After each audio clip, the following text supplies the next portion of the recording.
12 minutes. That's all I had. 12 minutes before Mount Vesuvius would unleash hell on Earth. Before ash and pumice would rain down like the wrath of forgotten gods. Before the city of Pompeii would become a tomb for thousands. And somewhere beneath the rubble of a collapsed villa, a woman was buried alive, her lungs filling with volcanic dust, her screams swallowed by stone and terror. My name is Nikola Brown. I'm a Crononaut. I don't just study history, I walk through it, breathe it, bleed in it. And on August 24th, 79 AD, I had one job. Save her before time ran out. Before she became just another shadow preserved in ash. Another forgotten scream in the archaeological record. The chrono module on my wrist pulsed red. Warning, temporal window closing. But I wasn't leaving. Not without her. Time doesn't wait. But I do. The jump hit me like it always does. A violent tearing sensation like being pulled through ice water and fire simultaneously. My molecules scattered across 17 centuries and then snapped back together in an alley behind the Forum of Pompeii. The air tasted wrong. Sulfur, ash, fear. It was mid-morning, but the sky had turned the color of a bruise. Dark clouds roiled above Vesuvius, shot through with lightning that had nothing to do with storms and everything to do with the mountain's rage. The ground trembled beneath my boots. People ran past me, faces twisted in panic, clutching children and valuables, abandoning everything else. "The mountain!" a man screamed in Latin, his tunic torn and bloodied. "The gods are angry." They had no idea. This wasn't divine punishment, this was geology. Pure and simple, a stratovolcano about to commit mass murder with pyroclastic efficiency. But try explaining plate tectonics to someone who thinks Neptune controls the seas. I pulled my brown coat tighter and checked the chrono module. The temporal signature I'd been tracking, the anomaly that had brought me here, pulsed from the northern district. The house of the tragic poet. A villa that, according to history, would collapse in the first wave of the eruption, crushing everyone inside. Except history was wrong about one thing. Or rather, incomplete. 3 days ago, our chronoscanners at Temporal Command picked up something impossible. A temporal echo from this exact moment, this exact location. A woman's voice speaking in flawless modern English, screaming coordinates that wouldn't be invented for 2,000 years. And then nothing. Silence. As if she'd been erased. Someone from our time was here. Someone who shouldn't be. And based on the degrading signal, they were dying. I pushed through the crowd, moving against the tide of fleeing citizens. A woman grabbed my arm, ancient, weathered, eyes wild with terror. "Stranger, run! The mountain speaks in fire." "I know," I said gently, prying her fingers loose. "Get to the harbor, don't stop." She wouldn't make it. I knew that. History knew that. But I couldn't save everyone. I could barely save one. The house of the tragic poet loomed ahead, its painted walls already cracked, its columns listing dangerously. Another tremor ripped through the earth and I heard the sickening crack of breaking stone. Part of the roof collapsed inward, sending up a cloud of dust and tile fragments. That's when I heard it, faint, desperate, a voice calling from beneath the rubble. "Help, please, someone!" English, modern English. American accent. Whoever was under there wasn't from this time. I ran. The entrance to the villa was blocked. A massive column had fallen across the doorway, pinning the remains of a wooden door beneath it. I could hear her more clearly now, her voice hoarse and cracking. "I can't breathe, please. The dust, I can't. I'm coming!" I shouted back. "Keep talking to me. I need to find exactly where you are." Who are you?" "Nikola Brown, Temporal Reconnaissance. I'm here to extract you." A pause. Then weakly, You're a Crononaut? The best one." I dropped to my knees, searching for a way through the rubble. "What's your name?" Maya Carson. I was Research Division. This wasn't supposed to happen. Research Division. Unauthorized jump. Of course. Some bright-eyed academic thought they could sneak back to Pompeii for first-hand observation, and now they were about to become part of the exhibit. "When did you arrive, Maya?" "This morning. Just to observe."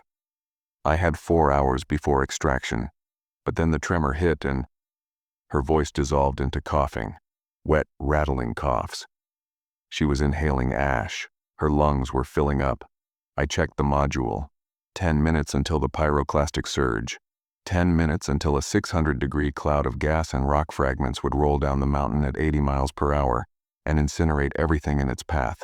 The chronofiber in my coat could withstand it for maybe 30 seconds. Maya, buried under stone, wouldn't last 3. I grabbed a fallen beam and wedged it under the column, trying to create leverage. It didn't budge. The weight was impossible. Several tons of marble. Nikola? Maya's voice was weaker now. I can't feel my legs. My jaw clenched. You're going to be fine. I'm going to get you out. You're lying. She was right. But what else could I say? I activated the module's emergency functions, scanning the structure for weak points. The display showed a 3-dimensional wireframe of the collapsed villa. Maya was in what used to be the tablinum, the study. She was pinned under a fallen archway, her lower body crushed beneath limestone blocks. The only way to reach her was through a narrow gap between 2 load-bearing walls that could collapse at any moment. Another tremor, stronger this time. The walls around me groaned. I'm going in, I said, more to myself than to her. You'll die. Probably. But time doesn't wait, and neither do I. I squeezed through the gap, chronofiber scraping against jagged stone. The space was tight, claustrophobic, suffocating. Ash filtered down from above, coating everything in gray powder. The air tasted like cremation. Inside, the villa was a nightmare of destruction. Beautiful frescoes, images of gods and heroes, were cracked and peeling. A mosaic floor depicting a theater mask lay shattered beneath collapsed furniture. And there, half buried under a pile of stone and tile, was Maya. She was younger than I expected. Mid-20s, maybe. Dark hair matted with blood and dust. Her chrono module was cracked, sparking intermittently. Her eyes, brown, terrified, dimming, locked onto mine. You actually came. I gave my word. I knelt beside her, assessing the damage. Bad. Very bad. The archway had collapsed across her pelvis and legs. Internal bleeding, certainly. Crushed bones. Even if I could free her, moving her might kill her. Can you move it? I gripped the stone and pulled. It shifted maybe an inch. Not enough. The module, I said, pointing to her wrist. Your temporal beacon. Can you activate emergency extraction? She shook her head weakly. Broken. The fall. It fried the circuits. 8 minutes left. I had to make a choice. The kind of choice that haunts you forever. I could use my module to extract both of us. A dual-person jump was risky but possible. But she was pinned. Moving her, even with the temporal field active, could sever her legs. She'd arrive in the future bleeding out, traumatized, broken. Or I could stay. Use the module's power core to create a localized kinetic pulse, enough force to lift the stone. But that would drain the core completely. I'd have no way home. I'd be trapped in 79 AD with a dying woman and an erupting volcano. Maya seemed to read my thoughts. Leave me, she whispered. You can still make it out. Not an option. Nikola, please. I screwed up. I broke protocol. This is on me. No. I started rerouting power from the module's navigation systems to the kinetic emitters. I've seen too many people die because time ran out. Not today. You stubborn bastard. I've been called worse. The module whined as energy built up in its core. My hand was shaking. Not from fear, from the adrenaline, the weight of the moment, the knowledge that in 6 minutes we'd both be dead if this didn't work. On 3, I said. 1. Wait. Maya grabbed my wrist with surprising strength. If this works, if we survive, I need you to know something. Save it for... I wasn't alone. The words hit me like a physical blow. What? There was someone else. Another jumper. Not from command. I think they caused the collapse. They were looking for something in this villa. An artifact. And when I confronted them, the wall beside us exploded inward. I threw myself over Maya as stone and dust erupted around us. Through the chaos, A figure emerged from the newly opened hole, tall, dressed in temporal gear that looked military grade, face obscured by a rebreather mask. "Step away from her, Brown." I knew that voice. Synthesized, distorted through the mask, but familiar in the worst way possible. Cade Mercer, former Crononaut, discharged 3 years ago for temporal trafficking, stealing artifacts from the past and selling them to private collectors in the present. Last I heard, he disappeared into the timeline, evading Temporal Command's jurisdiction. Surprised? He raised a weapon, a pulse disruptor, highly illegal in any century. "You always were predictable, Nikola. Always playing hero. You did this." My voice was ice. "You collapsed this villa. She was in the wrong place because of you. Collateral damage." He shrugged. "There's a scroll in this house. Original work by a mathematician who predated modern calculus by 14 centuries. Worth 40 million to the right buyer. I wasn't going to let some research drone get in my way." Maya coughed again, blood flecking her lips. You son of a..." "Save your breath, sweetheart. You're dying anyway." 5 minutes left. The mountain rumbled, and I could hear the screams outside intensifying. The eruption was accelerating. "Let me extract her, Cade, then you and I can settle this." "Extract her?" He laughed. "With what?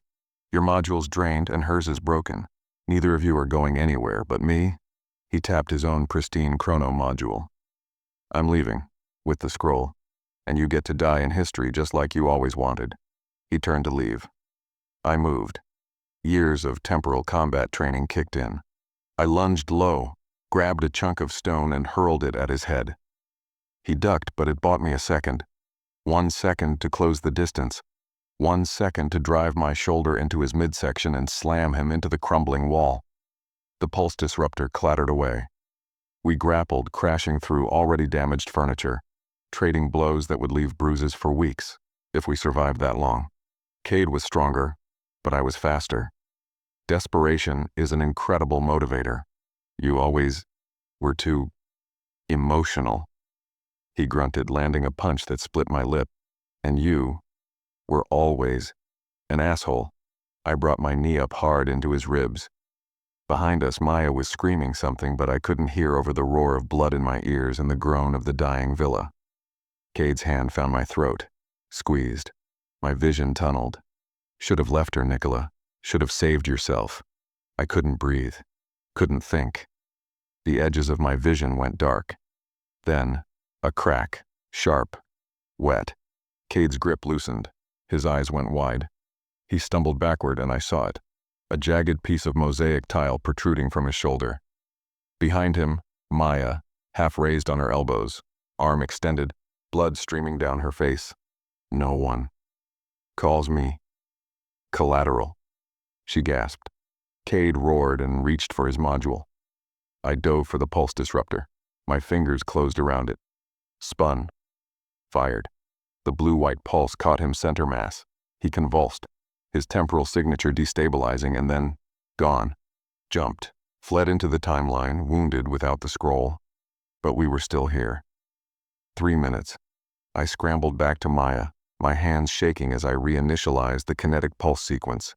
"This is going to hurt. A lot. Can't hurt. More than now. You'd be surprised."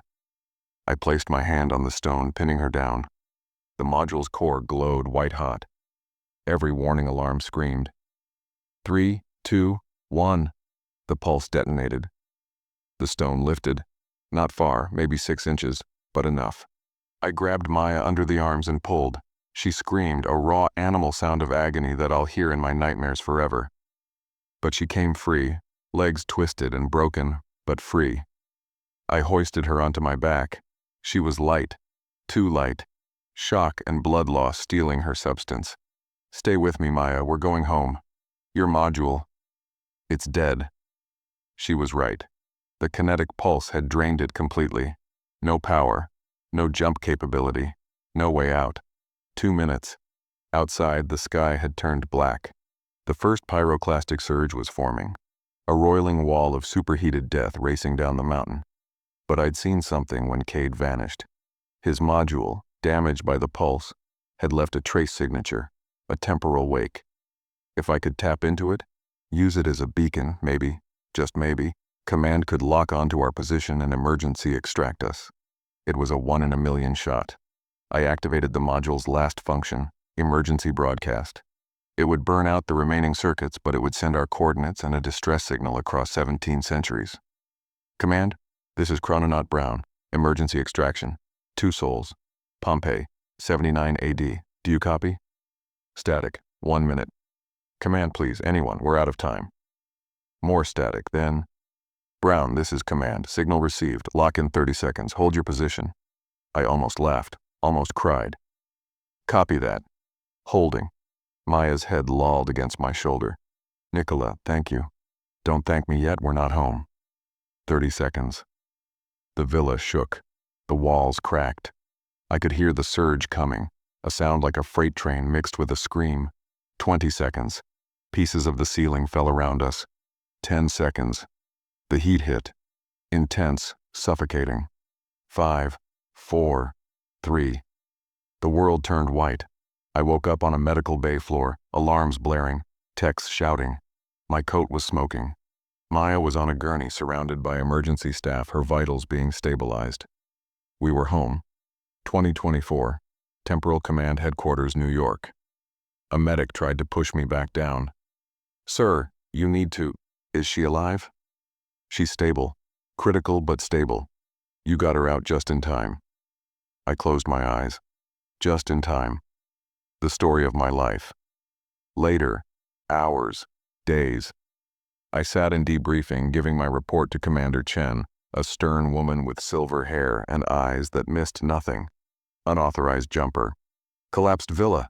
Cade Mercer. Artifact trafficking. She tapped her tablet. You have a gift for finding trouble, Brown. It finds me. Maya Carson is alive because of you. She's also being formally reprimanded for protocol violations. She made a mistake. She paid for it. Ann Mercer? Wounded. Jumped out. We'll need to track his temporal signature, see where he landed. Chen nodded. Already on it. He can't run forever. I stood to leave. Brown? I turned. Good work. Reckless. Dangerous, but good. Time doesn't wait. But you do. Yes, I know. She almost smiled. Get some rest. We'll need you for the next one. The next one. Always a next one. I visited Maya before I left. She was sleeping, her legs in casts, machinery humming around her. But she was breathing. Alive. I placed a small object on her bedside table. The scroll Cade had been after. I'd grabbed it on my way out of the villa, figured it belonged in a museum. Not a private collection.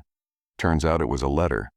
A personal correspondence from a mathematician to his daughter, talking about stars and numbers and the beauty of understanding the universe.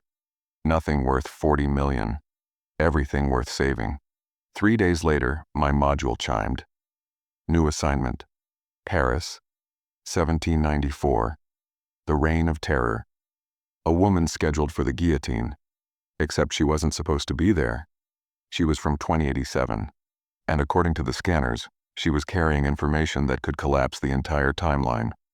I checked my gear, adjusted my coat, looked at the jump coordinates. Somewhere in time, someone was screaming, and I was going to answer.